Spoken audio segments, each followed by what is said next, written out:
Chers auditeurs, salam alaikum. Content de vous retrouver, où aujourd'hui je vais avoir le plaisir de vous parler de mon maître, de mon guide, de ma référence, de cet élu, qui est René Guénon, Cheikh Abd al-Wahid Yahya, et se bala bismillah ar-Rahman ar-Rahim, wa afdal salati wa salam, ala Sayyidina Muhammad, Shams al-Wujud, wa ala alihi wa ashabihi al-kiram. On va parler aujourd'hui de autorité spirituelle et pouvoir temporel. Alors, j'ai eu le plaisir de faire présentation d'autres ouvrages, notamment L'homme et son devenir selon le Vedanta, le symbolisme de la croix, et aujourd'hui nous allons présenter celui-là, autorité spirituelle et pouvoir temporel. Et en fait, pourquoi j'insiste sur ceux que j'ai déjà présentés, c'est parce qu'en fait, il s'agit d'une même doctrine qui est abordée par des angles différents. Donc là, on peut s'apercevoir qu'on a une dualité. Donc autorité spirituelle d'un côté et pouvoir temporel de l'autre. Mais par rapport au symbolisme de la croix, c'est l'équivalent de la verticale et de l'horizontale.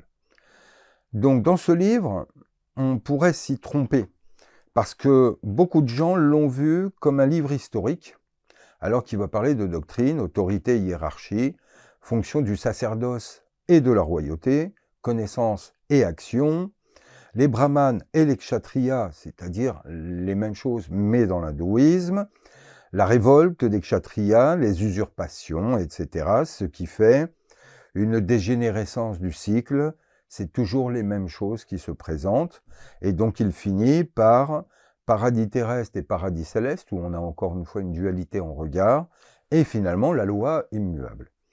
Alors un livre intéressant pour plusieurs abords. D'abord parce qu'il va parler un peu de l'histoire de France et situer quand s'est passée la révolte du pouvoir temporel contre l'autorité spirituelle, avec ses grandes étapes, la Révolution, la Réforme protestante, etc., le monde moderne, la laïcité, etc. Il en parle par rapport à l'hindouisme aussi, puisque toutes les traditions ont connu cette révolte d'un pouvoir temporel contre une autorité spirituelle. Et là, au moment où pour nous, en tant que musulmans, c'est intéressant par le fait que on a vécu exactement la même chose. C'est-à-dire que au sein des descendants de Abd Manaf, qui est un des ancêtres du prophète, il y a plusieurs descendances, donc celle des Banu Hashim, de la lignée de laquelle va être le prophète, et celle des Abd Shams, qui va donner les Banu Umayya et plus tard les Omeyyades. Et on s'aperçoit que c'est des cousins qui descendent tous d'une même lignée, celle de Abd Manaf. Et on s'aperçoit que même avant la naissance du prophète, comme en parle Tabari, il y a déjà une concurrence et une animosité entre les Banu Umayya et les Banu Hashim, qui va s'avérer se continuer dans le temps, à la mort du prophète, quand les Omeyyades feront leur possible pour récupérer le pouvoir.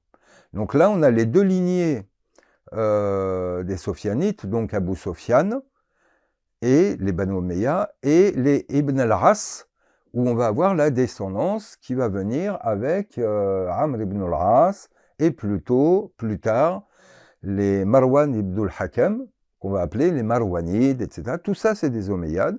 Et en fait, on a cette révolte d'un pouvoir temporel, puisqu'ils étaient le pouvoir temporel, alors que les Banu Hashim étaient le sacerdoce et donc l'autorité spirituelle. Et on voit qu'en islam, nous sommes concernés par cette logique, et quand Guénon parle d'une loi immuable, ce qu'il explique en fait, c'est que c'est pas propre à une tradition, une forme, une civilisation, un peuple, c'est une loi. Et en soi, quand on veut aller plus loin dans la lecture, quand on associe autorité spirituelle à l'esprit, et quand on associe le pouvoir temporel à l'âme, en fait, ce livre est en train de nous parler, en chacun de nous, des rapports de notre dimension spirituelle et de notre dimension individuelle et égotique.